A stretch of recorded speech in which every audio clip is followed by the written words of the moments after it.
শুধু ছোটরাই যে কৃমির সমস্যায় ভুগে থাকে তা কিন্তু নয়, বড়রাও কৃমির সমস্যায় ভুগে থাকেন। অনেকেই সেটা বুঝতেই পারেন না।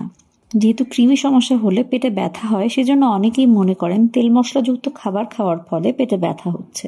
তবে এটা শুধু হজমেরই সমস্যা নয়, কৃমির কারণেও পেটে ব্যথা হতে পারে। সেই সাথে সারাদিন অস্বস্তি লাগবে, মাথা ব্যথাও হতে পারে। তাই কৃমির সমস্যায় ভুগছেন কিনা সেটা জেনে নেওয়া খুবই দরকার।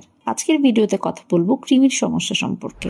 কৃমি এক ধরনের পরজীবী যা মানুষ ও অন্যান্য প্রাণীর দেহে পরজীবী হিসেবে বসবাস করে।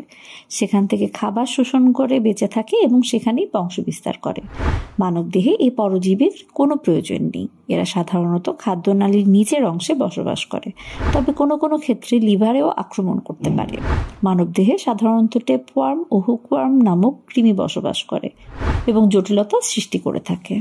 কৃমি হওয়ার কারণ: কৃমির ডিম, খাবার, পানি, ফলমূল, বাতাস, মল, গৃহপালিত পশু পাখি প্রভৃতির মাধ্যমে মানবদেহে প্রবেশ করে থাকে। নাক, মুখ, বায়ুপথ, পায়ের তালুর সংস্পর্শে এসে এগুলো মানুষের শরীরে প্রবেশ করে থাকে।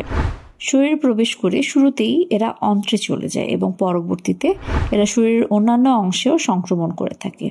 পরিষ্কার পরিচ্ছন্নতার অভাবে আমাদের দেশের শিশু ও বড়রা কৃমিতে আক্রান্ত হয়। পরিবারে একজনের কৃমির সমস্যা থাকলে অন্যরাও কৃমি দ্বারা আক্রান্ত হয়ে থাকে। হাত অপরিষ্কার থাকলে কৃমির ডিম খাবারের মাধ্যমে পেটে চলে যেতে পারে। এছাড়াও অপরিষ্কার হাত মুখে দিলেও কৃমির ডিম মুখে চলে যায়। দূষিত ও নোংরা পরিবেশে রান্না করা খাবার গ্রহণের কারণেও কৃমি হতে পারে। গ্রামে শিশুদের অপরিচ্ছন্ন পরিবেশে খালি পায়ে হাঁটাচলা করার কারণে কৃমি দেহে প্রবেশ করে থাকে। এছাড়াও খেলাধুলা করার সময় হাত না ধুয়ে হাত মুখে প্রবেশ করালে তার মাধ্যমেও কৃমি হতে পারে। প্রস্রাব পায়খানা করার পর ঠিকমতো সাবান দিয়ে হাত পরিষ্কার না করলে, খাবার আগে হাত ভালোভাবে না ধুলে কৃমি হতে পারে। এছাড়াও খাবার সঠিক নিয়মে রান্না না করে খেলেও কিছু কিছু কাঁচা খাবার থেকে কৃমি মানুষের দেহে প্রবেশ করে থাকে। কৃমির লক্ষণ কি? শতকরা 85 জন মানুষ কৃমির সমস্যায় ভুগে থাকেন।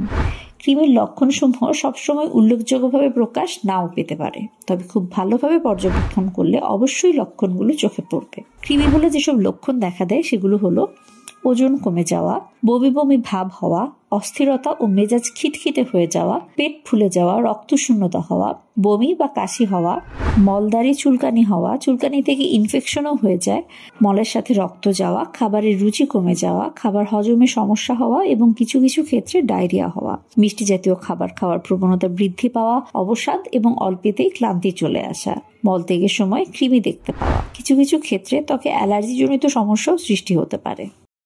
কৃমির ওষুধ: কৃমির জন্য যেসব ওষুধ রয়েছে সেগুলো সঠিক ডোজ সেবন করলে নিরাপদ ও কার্যকর বলে চিকিৎসকরা মনে করেন।